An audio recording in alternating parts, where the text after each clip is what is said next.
Welcome back to Rebirth Rereads. Today we're going to do Detective Comics number 942, Night of the Monster Men, Part 6 finale. Here we have our variant cover, again by Raphael Albuquerque. I got the regular cover over here digitally, and it is the same problem is with the other regular cover. If you look, this is all by Yannick Paquette, who's a very good artist, but I just don't like how flat the colors are. There's only 3 colors really going on. Red, well, I guess 4. Red, black, white, and blue. And even though you have the disappearing teeth in this this picture, it doesn't feel like there's really that much depth in the photo, whereas this one, there's this sense of catastrophic drop-off of Batman confronting this enormous monster. Again, it's the same monster in both pictures. I really like that the variant cover and the regular cover coordinated on that, but this has just such a dramatic use. And I guess it actually has the same color combinations too, but the darker background and then the red again with the glowing light coming out of the mouth is just so dramatic. I went with the variant instead of the regular cover. Creative team, again, Steve Orlando, guest writing, James Tynion doing some plotting and probably outline assistance, but Steve Orlando did it.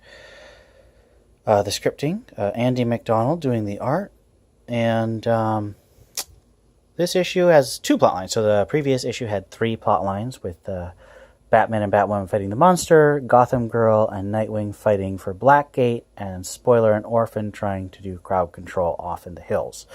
This one, the 2 plot lines are Batman fighting Hugo Strange, the mastermind behind the plot, and Batwoman leading Nightwing, Spoiler, and Orphan in basically a giant building with guns on top versus giant monster. This is the epitome of everything I don't enjoy about kaiju and monster and giant robot stories. It's just slugging. Now, Nightwing does have a really nice moment where he jumps down the pit of the monster. You see him. This is a great moment of art by Andy McDonald running up the cables, the towers and everything, and then he dives in to give the antidote to the monster. Now the monster is a zombie, so the antidote actually just restores it to dead state. So he's not killing it per se, he's just deactivating it. Now, the great thing is Dr. Strange has made it so that Batman can't punch him. And so there's this is my artistic highlight. Batman has coordinated with Clayface to make a trap. And this is a hilarious panel of Clayface making the building airtight so Dr. Strange suffocates. And Clayface has a great line saying, "How long can you go without air?" And Batman just says, "Longer than him." And so there's a great humor. Like I said, Steve Orlando's strengths tend to be in the humor and the exposition. They're not so much in the emotion going on. Now, something I think is really well done here. So if you're looking carefully, you can see Clayface starting to cover the window here, and then he's further along here, and then you see the reveal. And I think that's really well constructed. That's a really good puzzle that Orlando's constructed to end this out. So good artistic moment, good writing moment. Still, that bumps my rating up from a 5, which is middle of the road, not really great, not really bad, to a 6. I think that cleverness and the artistic ability was good, and it bumps me up to a 6. But it's not really good. It's not something I really enjoyed rereading, especially since Orlando doesn't really get the voices of the characters. It's all just the same voice. And there is one moment I wanted to get to with a callback. Well, not a callback, but a reference. Right around this time, there was a series Marvel was starting called The Champions, and the whole thing was Ms. Marvel was like, the Avengers aren't helping people after they fight crime. They're just leaving a big destruction. So I thought it was hilarious that you see the Justice League. You got Jessica Cruz and Wonder Woman and Simon Baz and Cyborg, and then Batwoman and Nightwing, and then you got Spoiler and Orphan, and they're all actually helping clean up. And I'm like, see? DC gets it, even if Marvel doesn't.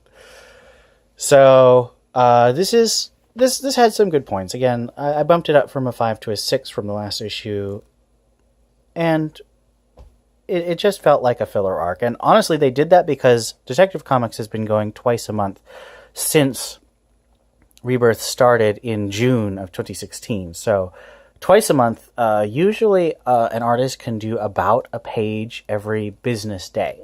So you got 20 days a month, approximately, and every comic is about 20 days. So that's no room for error. So if you get sick, or you need to slow down for a more complicated page, or if you get an injury, your hand hurts, it's really hard to just keep up. So DC built this crossover so that there would be a whole month, 2 issues, 40 pages, that the main artist didn't have to do. And even then, the next arc we're going to see had some serious artistic issues. Next arc is perhaps one of the most controversial things. Actually, this whole run has some very controversial things. The first arc, Rise of the Batman, had the Colony, which is very controversial because people think that it makes Jacob Kane a villain. Again, I've made my case that I think Jacob Kane is not a villain. He's an antagonist, but he has heroic motives, and I think that he is never presented as being evil or mustache-twirly or cruel. He's always trying to save the most number of people. The difference is Batman thinks you can save everyone, and Jacob thinks you can't. He's going to try and save the most, but he doesn't think you can save everyone. So, Detective Comics 942, Night of the Monster Men conclusion. I'm looking forward to the next arc. I'll see you tomorrow.